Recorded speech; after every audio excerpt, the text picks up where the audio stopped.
just have to say I'm really humbled to come up here after Ed's been honored. And as someone who had long admired him but got a chance to know him better in the last year or two, I would say, a little audacious to say he'd very much approve of our next award and who it's going to, I think, because of the characteristics that you spoke of. You know, if you just look around this room, you know that in the area of policy and politics, you run into a lot of very smart people. And some are also compassionate in this area. There's some people are real policy wonks who know the intricate details of every program and can tell them to you. Some are people of great character, or ones with the ability to reach out and connect to all kinds of people in every walk of life. But rarely do you come across someone who really embodies all of those characteristics in one person. And that's why we're honoring Tina Brooks tonight.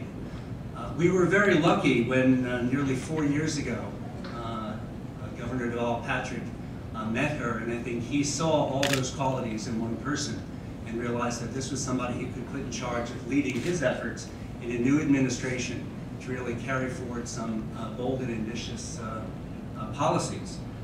He had articulated during his campaign that he viewed affordable housing as both a moral imperative and an economic necessity, and needed somebody who could pull those two things together.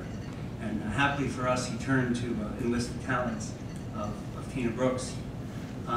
During her tenure as the Undersecretary of Housing and Economic Development, leading the state's Department of Housing and Community Development, she's taken on enormous challenges and really, to honor the Fish family, you know, broken through the walls that have been there in that spirit. Just to cite a few of these will give you the sense of the scope of where her leadership has been. The passage of a $1 billion housing bond bill, which was the largest in the Commonwealth's history, and then the implementation of it to use it for such things as renovating and bringing back online over 1,500 units of public housing, which had lain fallow for decades, to bring those back as homes for people who needed them most. Tackling the foreclosure crisis, which at the time of the election was really dimly on the horizon, but came like a tidal wave at everybody in the economy around the country and here in Massachusetts, and putting together innovative programs to try and save the many gateway communities that Secretary Bielecki spoke about earlier, which were finding themselves pulled back into despair because of the flood of foreclosures. Overcoming a 15-year stalemate that had plagued many, many people in Massachusetts, to try and find a way for housing preservation to move forward and balance the interests of all parties, of owners and residents and the government. Standing up for Chapter 40B, our absolutely essential affordable housing development statute on the books here, and you'll see if you talk to Tina later, you'll see the badge she's wearing proudly. But she's not just wearing it here in this room, she's out in communities where it's not so easy and popular to be standing up for affordable housing, and yet she does it all the time with grace and aplomb and a willingness to listen and work with local officials and not just, you know, be here from Boston.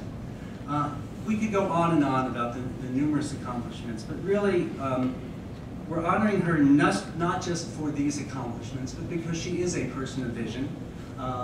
Literally, if you ever talk with her about projects, she will almost always start with wanting to see it, see the drawings. I think it may be her background as a landscape architect and her various dimensions in that regard. It's not just bricks and mortar, it's not just what's on paper and the financial statement, but it's really seeing it and seeing the people who live there and all that it means to them.